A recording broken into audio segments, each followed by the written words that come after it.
Welcome back to Beyond the Buckets. Happy to have Dr. Ford Dyke. Welcome to the program. Thank you, sir. I appreciate it, man. I'm honored to be a part of the show. You got the radio voice, man. I love it. Thank you. Thank you.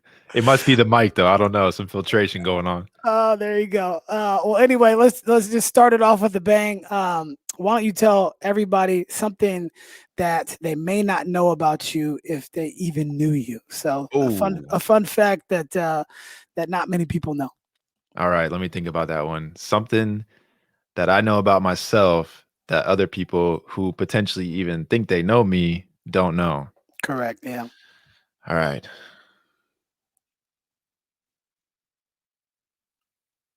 Man, this is a tough one, Chris. I'm glad I stumped you early on. This is a tough one. It gets easier from here. I know, right? Let's go with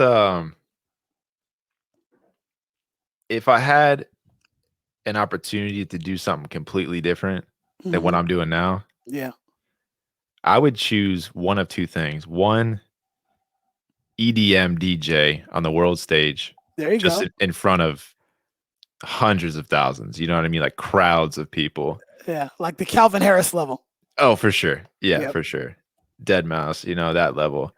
Or the second one, no particular order, I'd want to be a professional driver for commercials. Like the person that you never see, but is driving the vehicle and it says professional driver. Do not attempt this at home. Right.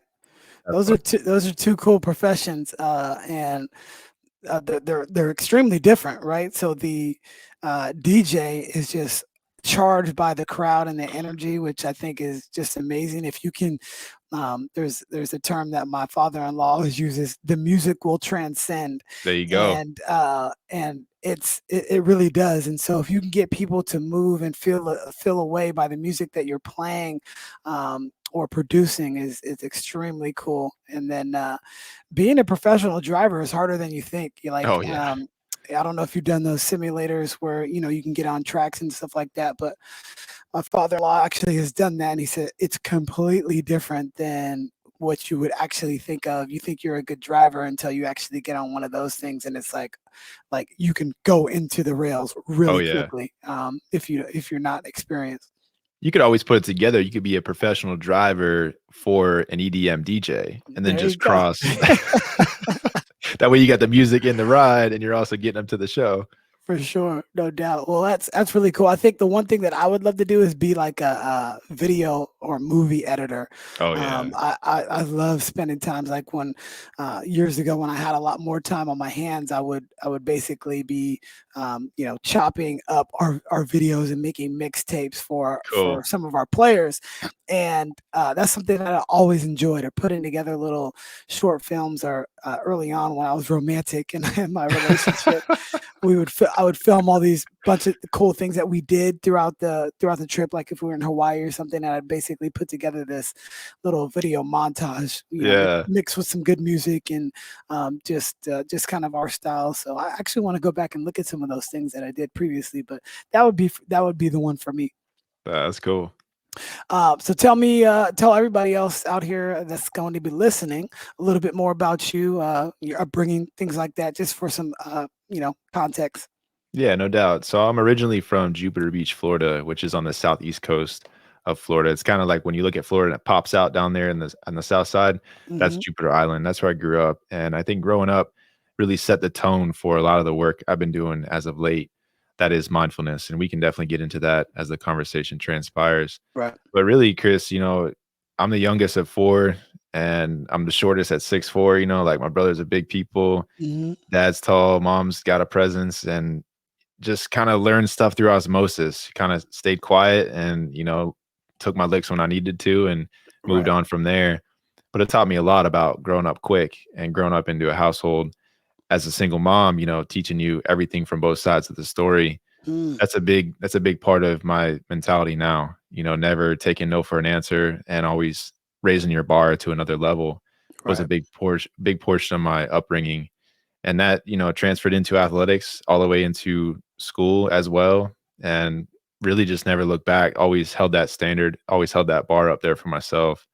And I think that's why I resonate with other elite athletes, other elite performers in general, is because their mentality is really in alignment with mine, and I can relate to what it takes to push yourself continually every single day. You're gonna have Yeah. a shitty day, you're gonna have an off day, of course, but it's the recognition of that, it's the awareness of that that's gonna get you to the next level. Uh, Talk about the one thing that really stuck out to me was, having a single parent or single mother, and I was in the same situation, and I've kind of used that to fuel me or Mhm. ignite me at every walk of my path, and that's really helped me. Number one, because she was such a strong woman. And the other thing is, she never wanted any animus in my heart towards my father, who just wasn't there.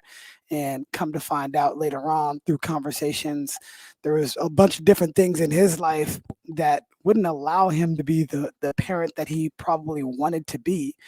And just abuse and poor situations growing up that really hindered him long term to be a father. But in turn, it's made me the best possible father that I can be, because there's never going to be a moment that I'm not going to be in my children's lives. Mhm. And I seen what it could do. Luckily, my mom was so strong to point me in the right direction. No, your dad loves you. She always made sure she implied that, and I can make my own decisions. But I never had any animosity in my heart. And even when I got older, he's still never seen his grandkids outside of some pictures. Wow. But um, it opened my eyes to raising a child and the experiences that they have as a young person.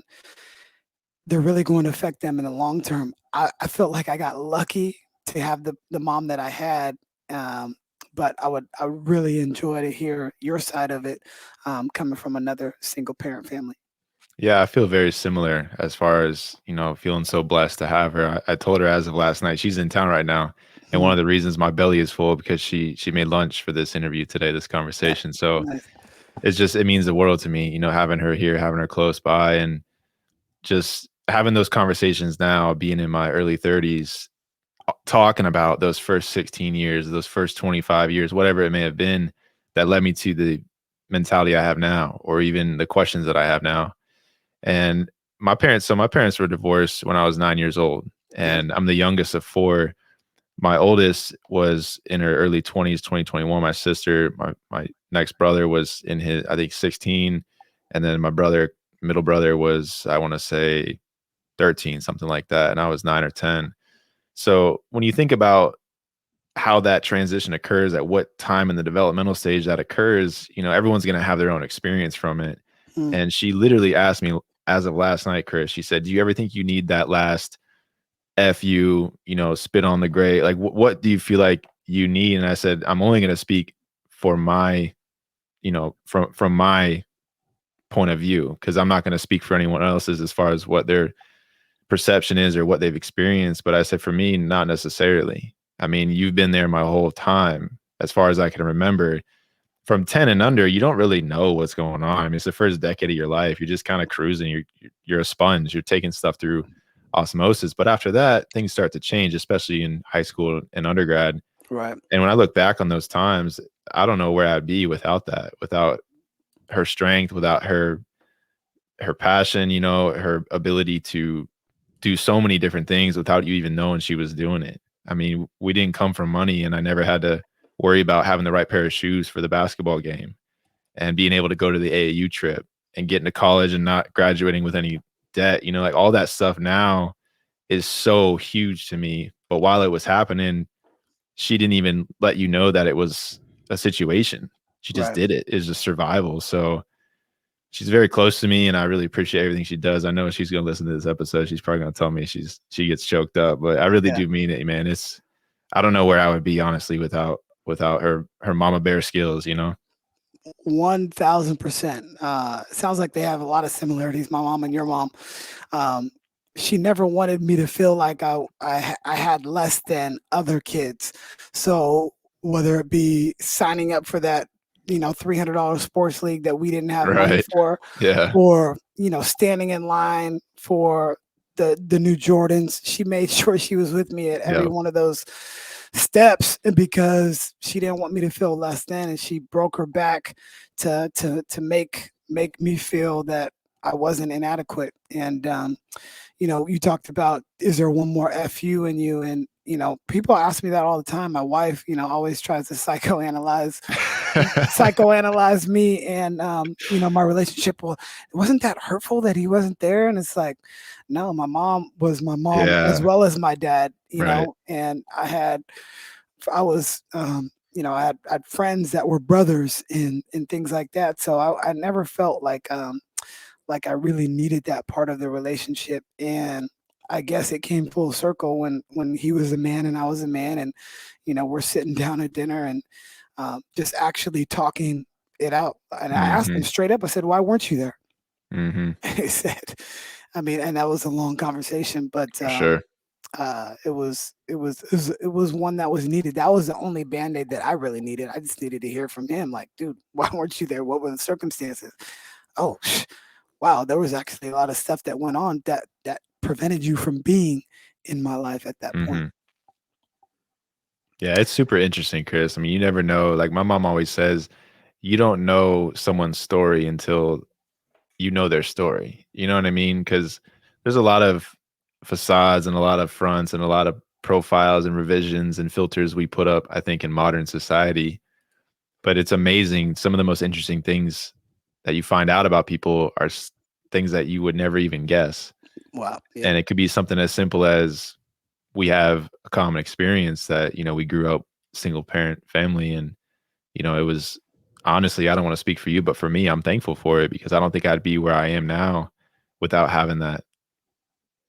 I'm thankful for everything like that. All the scars that you come up along the way, and I wouldn't change anything in my life.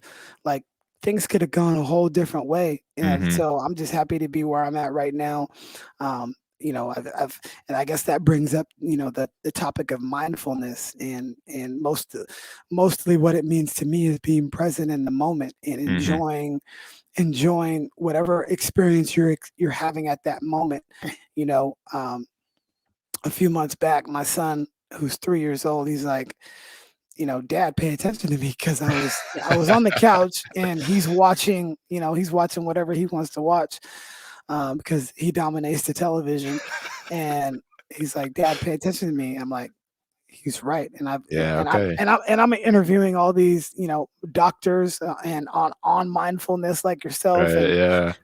and it just pointed to the fact that, like, look, when you're here, it's not about quality time, it's about spending time, Hmm. and that's quality enough, and just being there and not on your phone. And I love the fact, when we talked on our pre-call real quick, you talked about, you didn't have your phone, or you unplugged for a little bit, and so I guess that's a precursor into the mindfulness. How did you get involved with it?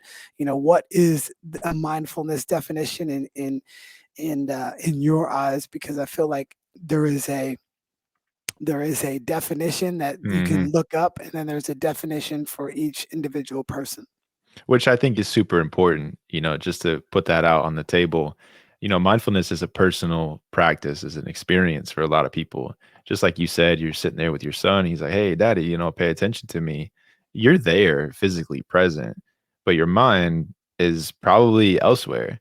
And that's natural for us as humans. So, to give your listeners a little bit more of a context as to where I'm going to come from, my degree is in kinesiology and I focus in psychophysiology, which is a huge word, psychophysiology, which is mind body, body mind connection. So, what's going Right. on between brain and body and vice versa?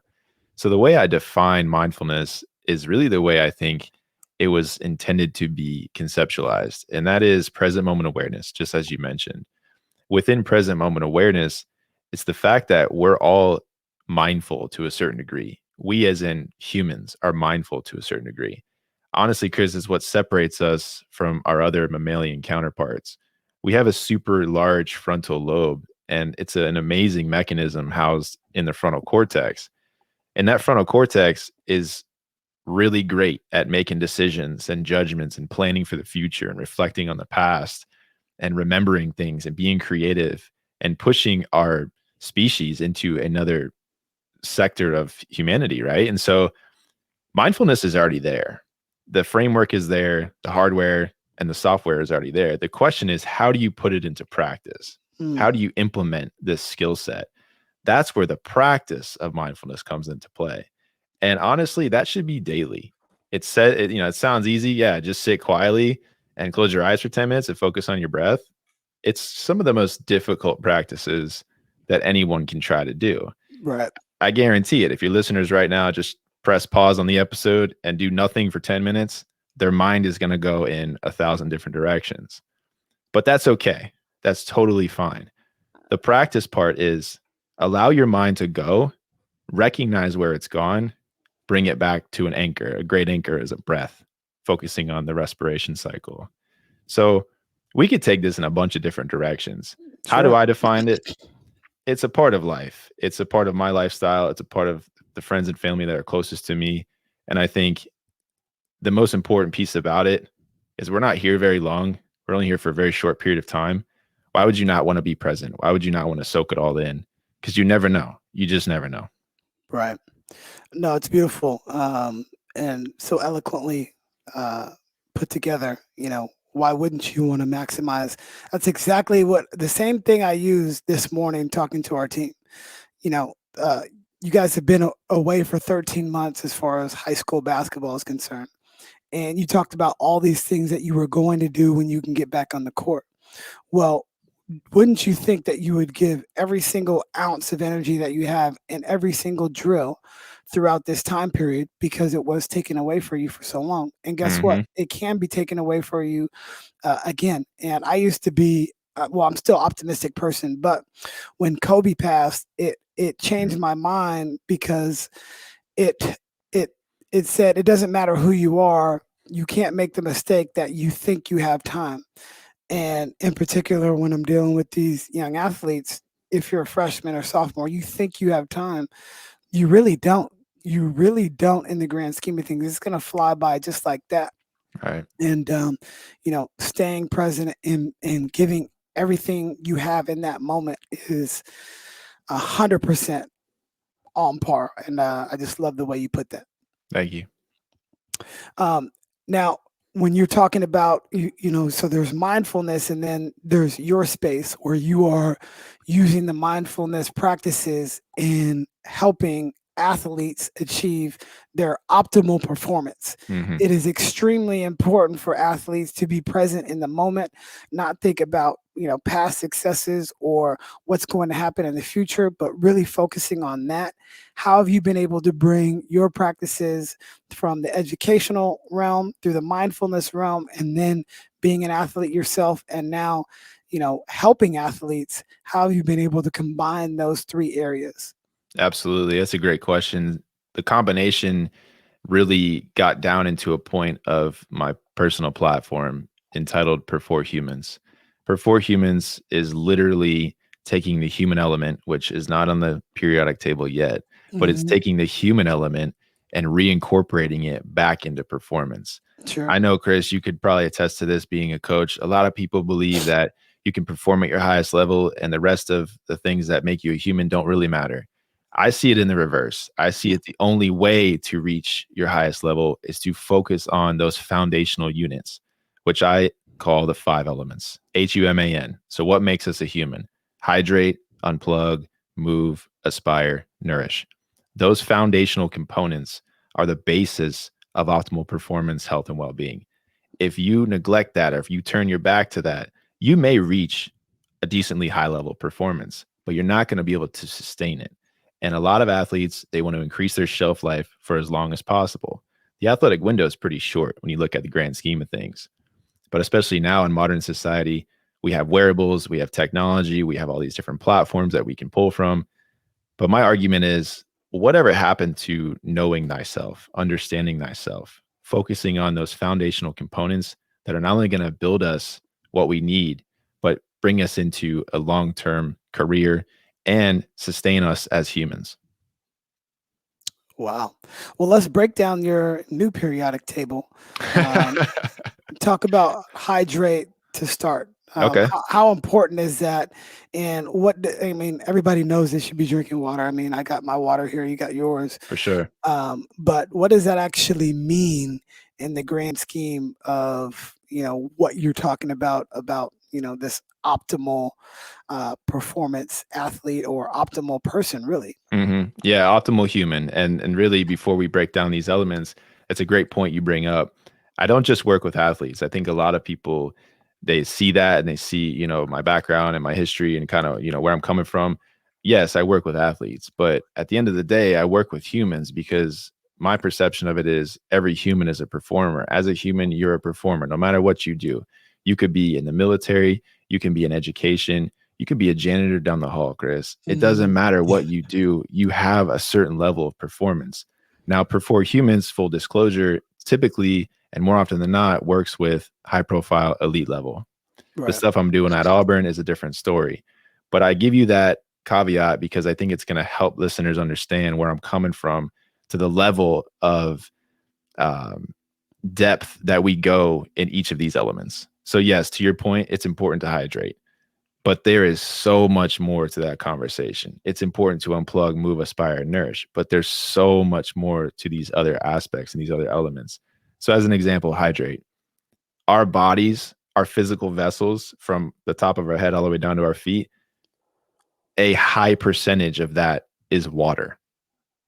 We're water creatures. We're water-based creatures. We're electromagnetic and we're water-based. Of course, that shifts as time goes on. A baby is literally just like a little squishy bag of water.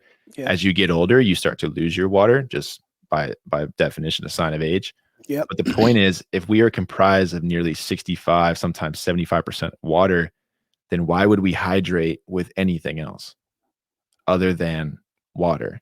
So that's the basis. It's just getting people to understand the first element that I've chosen specifically for these 5 elements of what it means to be a human Hmm. is hydrate. Because without that, what are you going to do? You can never get to the highest level if you are improperly hydrated. And what is the perfect? I mean, everybody's body is different. So Right. somebody like my wife, for instance, she can't really intake a whole lot of water. Like she has her hydro, but she can't drink it. She just can't physically consume it. I can drink water all day, every day. Hmm. But what would be like an optimal level of water intake for a regular person?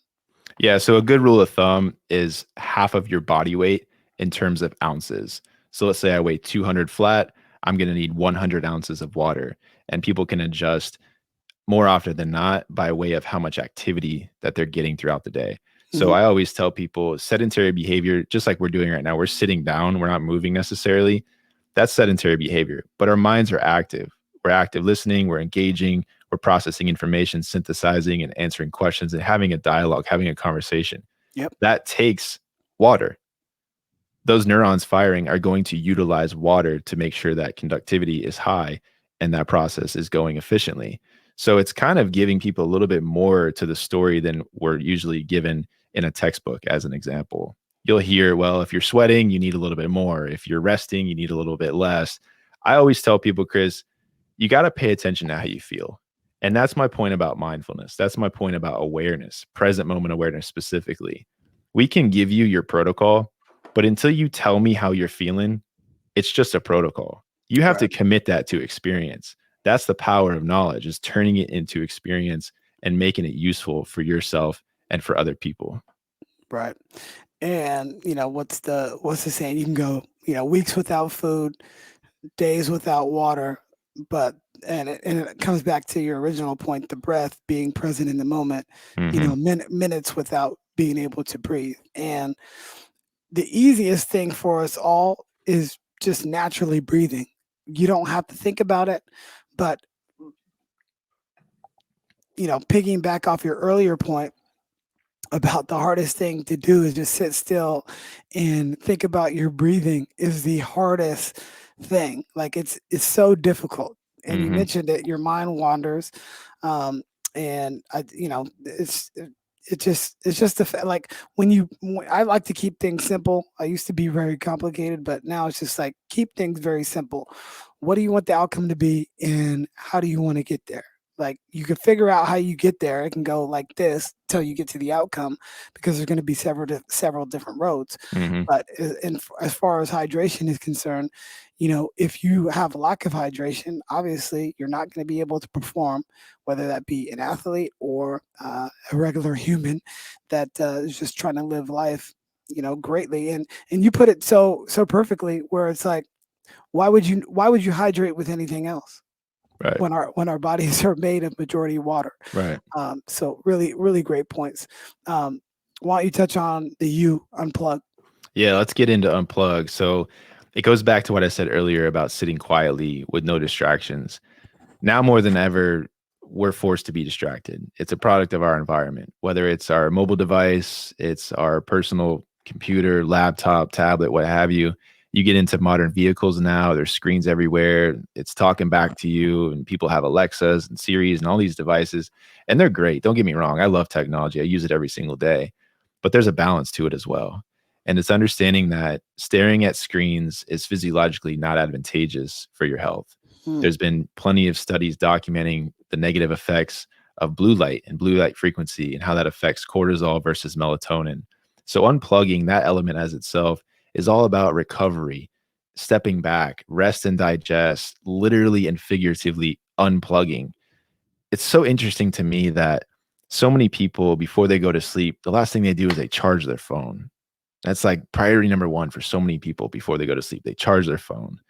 And I always look at that as you're more interested and more concerned about a mobile device being charged the next day, but you're not interested in unplugging yourself so you are fully charged the next day. It seems a little bit backwards. So, unplug is all about how do I get myself, how do I get my battery fully maximized and fully charged so I can be as efficient as possible no matter what I'm doing, whether I'm taking the garbage out down the street or I'm giving a presentation, or I'm about to get ready for a nap. All those are different levels of performances.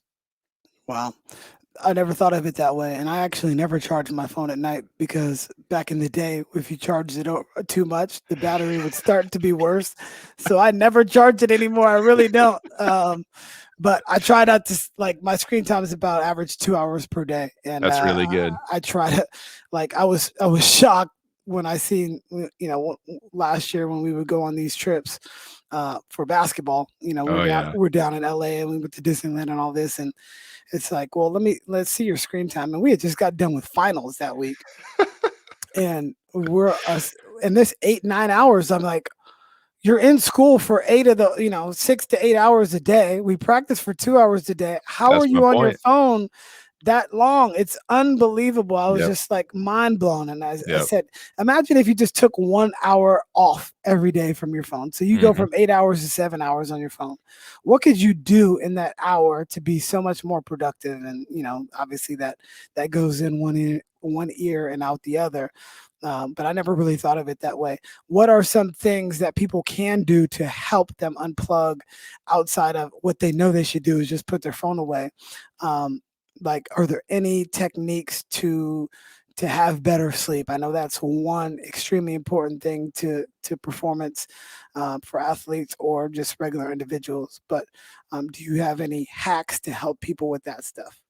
I think it's all about setting parameters. So just focusing on a mobile device as an example, because I think that's a really tangible example for most people. If you set parameters every day and stick to those parameters and be disciplined and have that awareness as to how you're feeling and how it's making you feel a little bit better, a little bit more energy, a little bit more focus, less distraction, etc. Yep. Parameter number one, very simple. Pick a time when the sun goes down, wherever you live. Where I'm at, sun goes down around 7:30. 8 p.m., I put my phone on airplane mode every night, and I put it down screen down on the table. I don't look at it. I won't look at it for the next 12 hours. So the next day, I'll turn it off airplane mode around 8, 8:15, sometimes 7:45, depending on what got going on. Those 12 hours of time are my time to rest, to digest, to restore, to recover, to ensure that the following 16 hours or so, I'm going to be at my maximum. I'm going to be focused as possible. People get distracted. I get distracted too. It's natural. I'm going to make sure that I'm got the energy that I need. I'm going to make sure that I can sustain that throughout that 16 hours. I'm not going to need a nap. I'm not going to need to go up and go down and go up and go down. I can be consistent, have an even keel. So I Right. would just recommend for the listeners, try that out. Try setting a parameter, whatever time it is for you, and stick to it. 30 days. Try it for 30 days Right. and just see how it works out. Write some notes down each day, how you're feeling, reflect on that 30-day experience, and go from there.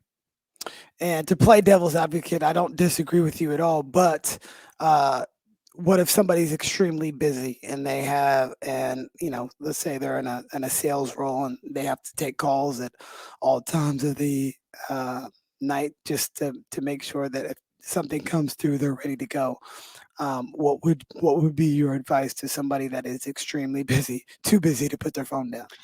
Well, yeah, it's a difficult question for me to answer personally. I'm not in sales. I Yeah. can't imagine being in that world. But if I had to put myself into it, I would be even more serious about setting my parameters. And I think it's a little unrealistic to ask anyone to take a call when you should be, sleeping. I think Yeah. our society, especially in the States, Western world, it's a little backwards. We got stuff backwards. And it's all about communism, excuse me, not communism, consumerism. Yeah. Geez, you got to edit that one out.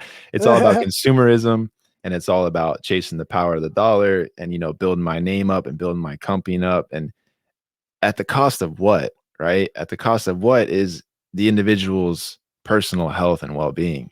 And I think it's just so backwards. We've gotten so far away from what it means to be a human that we'll do anything as long as we're checking that box, whether it's the job or we're checking that box of the next sale we're making. So I don't really know how to answer that question other than stay true to what feels right to you. And if you like not sleeping every night and you like feeling tired and you like all the negative effects of making a couple bucks here and there, so be it. You do you. But Yeah. for me and my clients, that's not how we roll. We go the other direction. And I think, again, the sustainability of that is just far superior, far outweighs the consequences. I would agree. And the advice that I would give, I would just say, shut it down at 10 p.m. or 11 p.m. and then wait till 6 the next morning. There's still, optimal time to get rest if that's what you're going to be doing, sleeping. And I think that is more than reasonable. You're not going to get back to people in the middle of the night most of the Hmm. time. Now there's always exceptions to every rule, but I would just say start in moderation, just like Sure. you mentioned. Um, Talk about the blue light, because if I look into a flame, we were out in our backyard this past weekend, and I'm just looking into the light, and Yeah. I know I keep my phone on dark mode all the Hmm. time because I know I don't want all of that light stimulating my eyes and my brain, thinking that it's daytime when it's night. Right. So I made up this little thing, and I talked about how the blue light the reason why you have the dark mode on your phone is because it's like the fire. So when we, and this is completely false, but we look at the fire at night, and a bunch of things can happen. One, when the fire is on, you feel protected because you're warm. So if you're warm, you're going to be secure. It also fights off predators that potentially want to come and and hunt you. So I just made up this whole thing, and everybody kind of looked at me like, "What? Wow, is that right?" And I said, "That's complete BS." Um, but Honestly, though, but there's honestly, there's some truth to it. I believe I've heard somewhere or read something like that. But you're not far off, man. You're really not far off at all. It goes back to our ancestors and to how our brains are programmed. You have to understand that Wi-Fi and LCD screens and fluorescent bulbs are very new to our brain in the grand scheme of things. We live longer without it than we have with it. And so our brains haven't changed. And I'm like, thank God they haven't, because that's going to be a weird human when that happens. But Mhm. it hasn't changed. It hasn't caught up to that. We are set up for that type of situation. We're set up when the sun goes down, we're going to start resting and digesting. If there's a fire on, it doesn't last all night, and it's not blue light, to your point about orange and reds versus blues and greens. Mhm. So in the morning, when the sun starts to rise, it's been shown that there's more blue light in the air, in the frequency, than there is when the sun is setting. When the sun is setting, it's the reverse. there's more orange and red and yellow hues. And so, what that does for us when our brain is triggered by a blue light frequency, our melatonin starts to turn down, our cortisol starts to turn up. Cortisol is a stress hormone. Mm, Cortisol is a good thing. There's a lot of stuff you hear about eliminate cortisol. It's bad for you, it'll kill you. Well, you need it in moderation. There's a reason that we have it. It builds up our energy, it gets our systems going so we can move out into the day.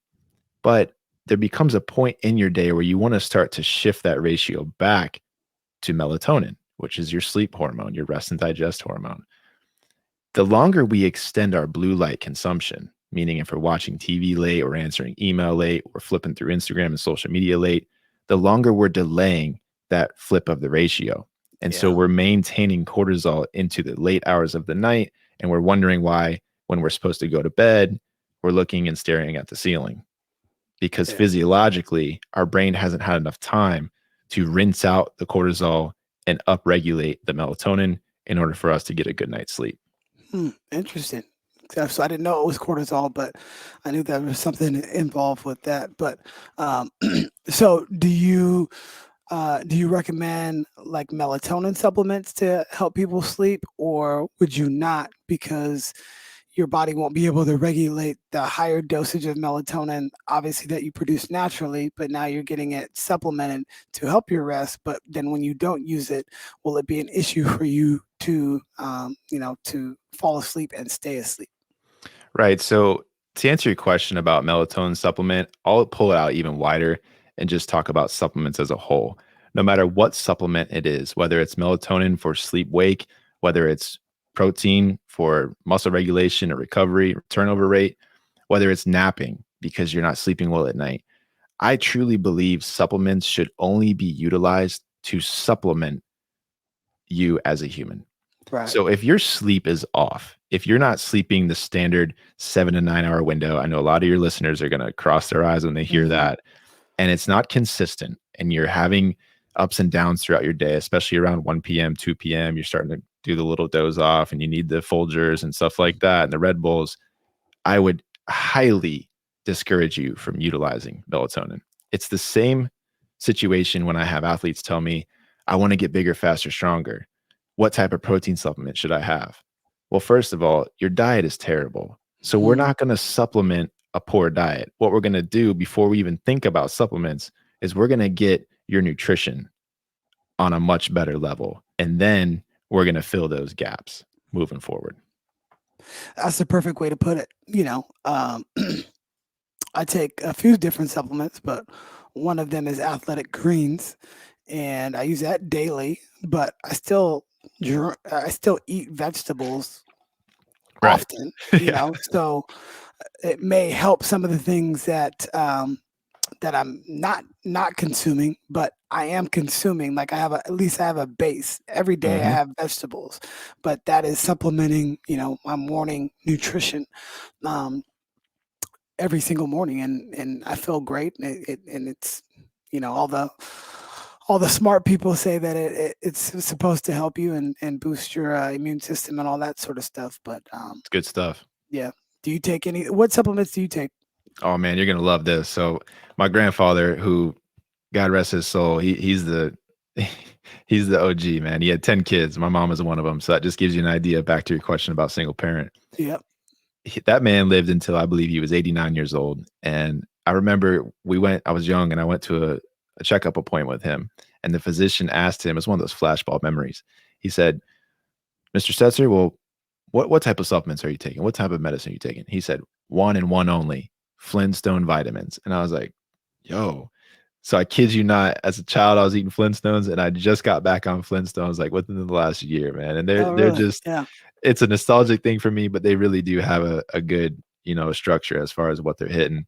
But to answer your question, as far as supplements are concerned, I keep it pretty simple. I use a protein as far as my, post-training shake is concerned, and sometimes pre-training, depending on what I'm doing. I'll Hmm. use a creatine here and there throughout the year. And I use maca root, which is a Peruvian root, which is utilized for just a higher level of energy. Gotcha. Okay. So what does the creatine do for you? I know I used to take it when I was back in my playing career, but I did it because I wanted to gain muscle mass and weight and stuff like that. obviously I don't want to gain muscle mass or weight. Really, I just want to look good with my shirt off. Um, so, what is Summer's the coming around. exactly? What does the creatine do for you? For me personally, it helps with not only the performance of my body. I try to, be as quick and as explosive as possible. And I've noticed that it just gives me that little bit of responsiveness in my musculature. It also helps with recovery for me. And more specifically in the weight room, it just gives me a little bit higher of a power output. It's not Yeah, like putting a supercharger on your car. It's just like giving your vehicle maybe an oil change here and there and just taking care of it, maybe filling up the tires a little bit better. So yeah. it's nothing crazy. But for me, it's just one of those, fill the gaps, as you mentioned with athletic greens. For sure. Yeah. So for as far as my supplement intake, I'll do athletic greens every morning. I'll do green tea with a vitamin D supplement.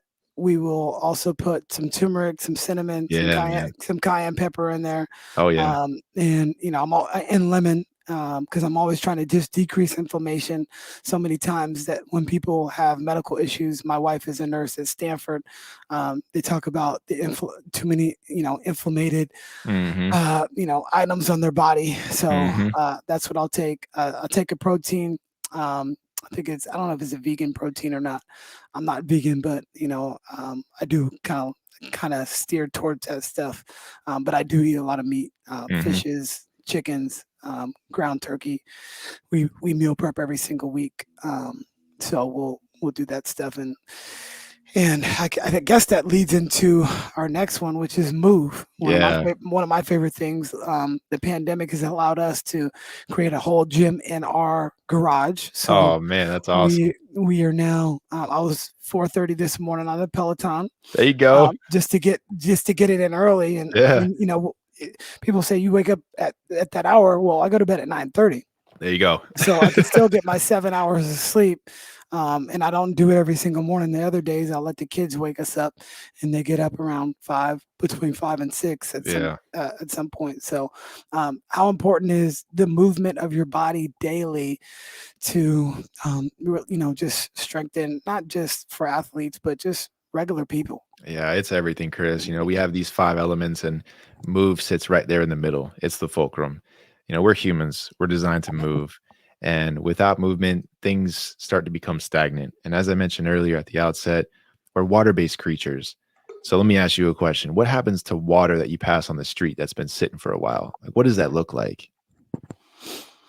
What does it look like? It just depends if what the weather is, but most of the time it would probably still remain clear. I mean, if I just put it out there in the yard and it was raining, I think water would still remain pretty clear, and unless there's a few sediments in there. But So yeah, what happens after a few months, a few years, a couple decades of not moving that water around? What's going to happen to that water? it will evaporate.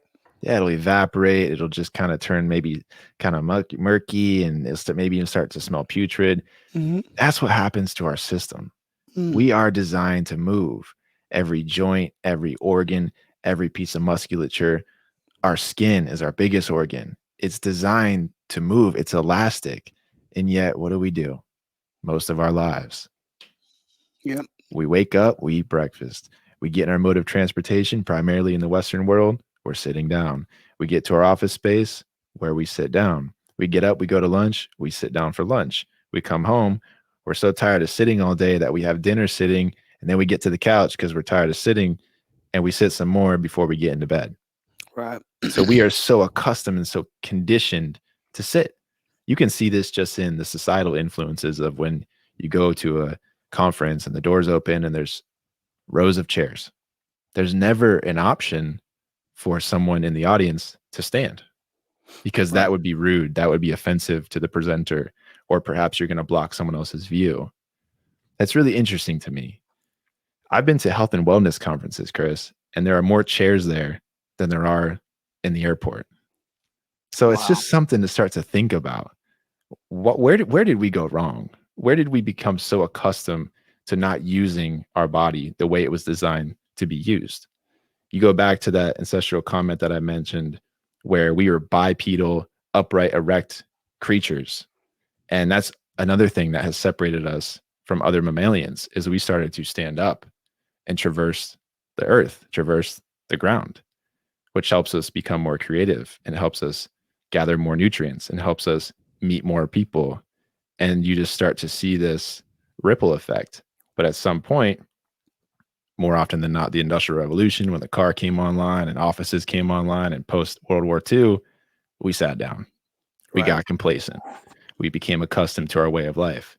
Now, more than ever, are we sedentary by way of the pandemic, by way of how easy it is to connect with people virtually, which I love. I'm not saying that's a bad thing. You just have to have the awareness. If you're going to sit down, try to keep it to about 60 minutes max and break those windows up with some movement, 5 minute, 10 minute. I'm not saying go join a CrossFit gym. I'm saying get up, do some stretches, jog in place, jumping jacks, couple sit-ups, couple push-ups, whatever you need to do. Just get your blood flowing, get your energy up, and shake that water up a little bit so your body can be a lot happier in the long run. Well said. And I'll just ask one follow-up question: how important is stretching and myofascial release, and just stretching your joints and ligaments? How important is that?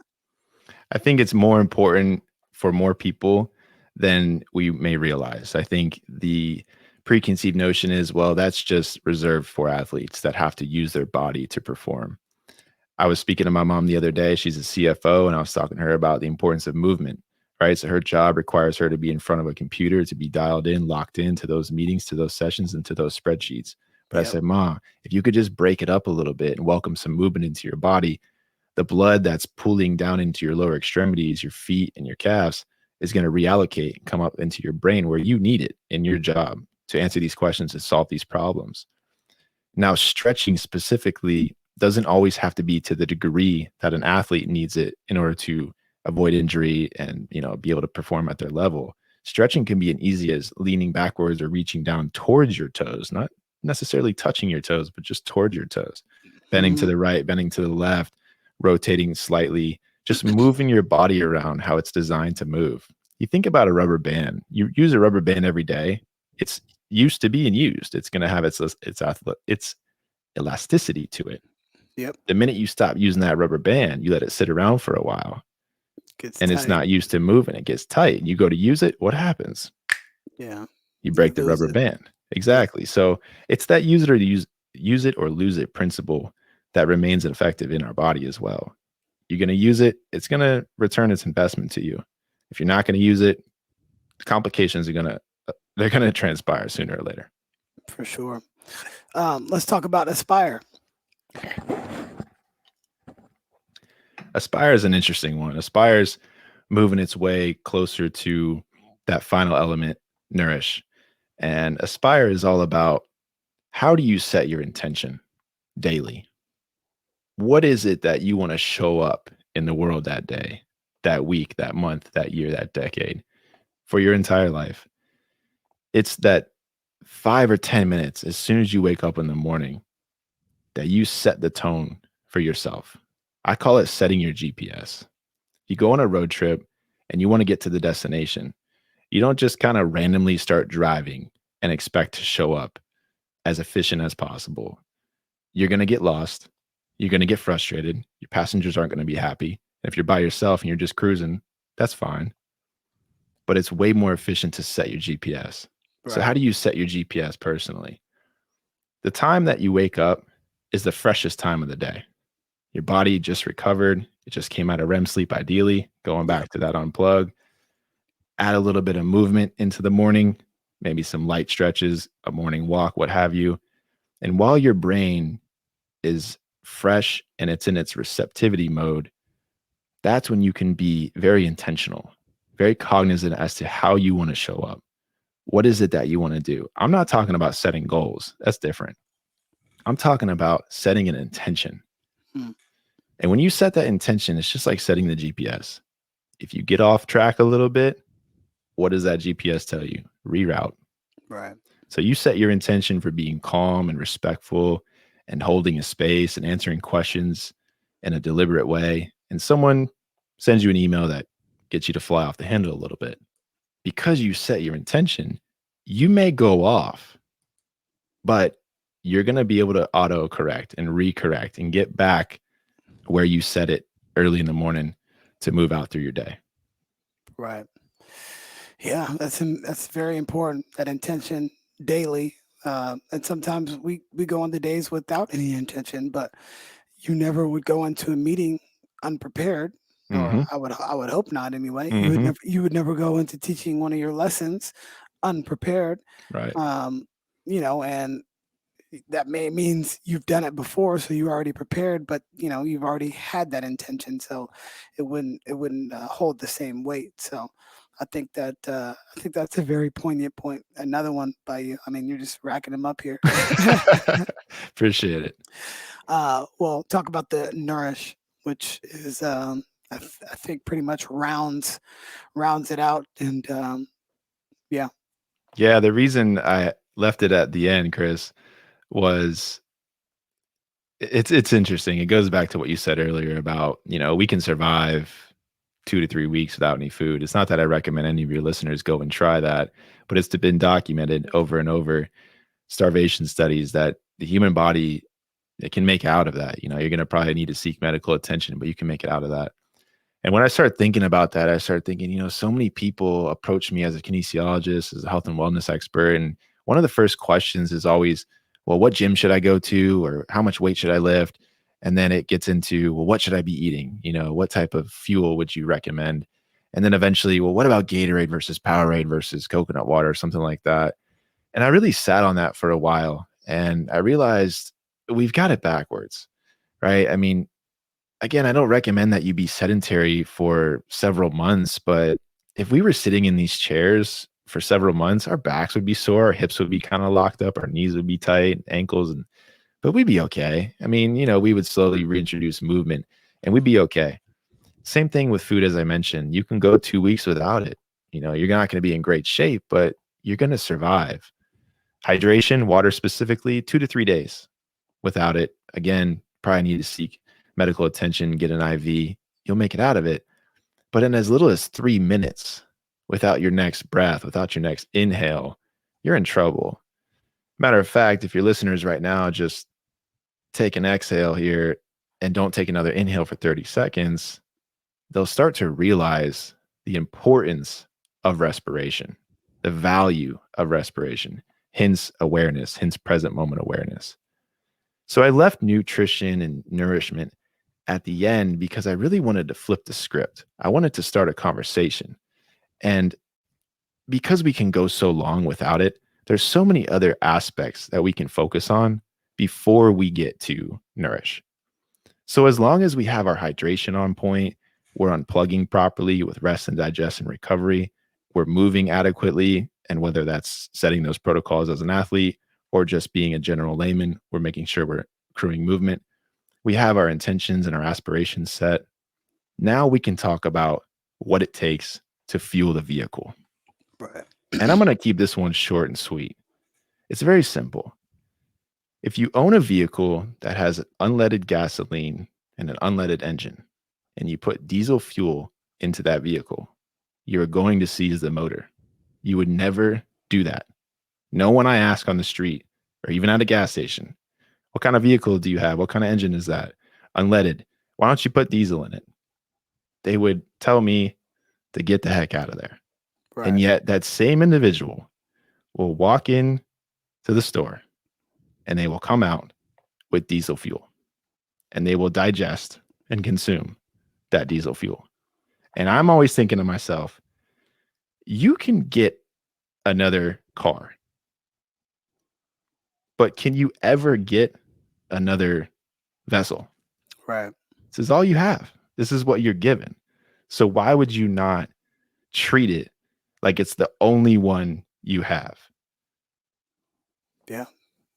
I mean, well said. I mean, when you consume processed food, it's almost like consuming processed information. For instance, if we're on Twitter or Facebook or Instagram, we can post something, but that's only a bit of whatever it is. It's processed information and you don't get the full story. And the same thing, you don't get the full nutrients that your body needs. There's a reason why Whole Foods is, well, it's popular, but it's not as popular as some of the other larger grocery chains Hmm. because it's mostly whole foods, healthy stuff that's going to help nourish your body. And for whatever reason, well, I know dopamine, right, um, is the pathway, the reward pathway in our brains, and because it doesn't taste this, it tastes better. The sugars, the flours, those sort of things taste so much better. Hmm. But you can still operate those things like myself and yourself. I can't speak for you, but I know like after I work out, I'll eat some cookies and things like that because Why not? I know that because I worked out, 90% of those calories are gonna, be in epox mode, and I'm not. It doesn't matter, so I can still treat myself, Right. but it's gonna be in the moderate term. You can't overindulge, and if you do, then you're gonna have some bad, some potentially bad health issues, and especially with COVID, and obviously we're filming this in late April, but and we'll whenever this airs, um, I don't know when it's going to air, but when it does, people can take away a lot of things. But there was two and a half comorbidities with the people that were dying from COVID. And if that is the case, that is a direct choice of or a reflection of your life that you choose to live. Now, Right. not everybody, obviously, but the majority of the people had other underlying health conditions, which if that was the case, well, we need to focus on our health most importantly, because if we're healthy, then we might be able to, you know, beat the virus, right? Hmm. And I think you talked about missing the boat. Where do we miss the boat on so many things? I think we as a society have missed the boat on um, the nature in which we need to what we need to put in our bodies. And you said it 100% spot on. I appreciate it, man. Three things I just want to highlight real quick for your listeners. Number one, health is greater than wealth. It always has been. It always will be. Yeah. Number two, it's pay me now or pay me later. If you perceive, quote, healthier food options as more expensive, that's your perception. But I promise you, if you continue to eat poor choices and fuel yourself inadequately with diesel fuel, pay me now, you will pay later, whether that's a medical bill or medical bills moving forward.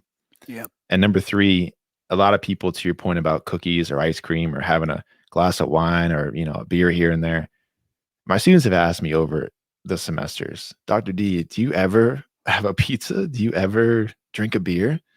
The answer is, of course, yes. I'm not a robot, and I'm not condoning anyone to be a robot. I'm suggesting the opposite.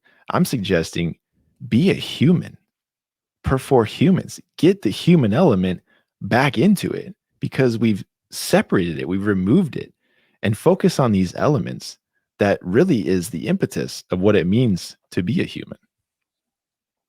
Wow, that's really good.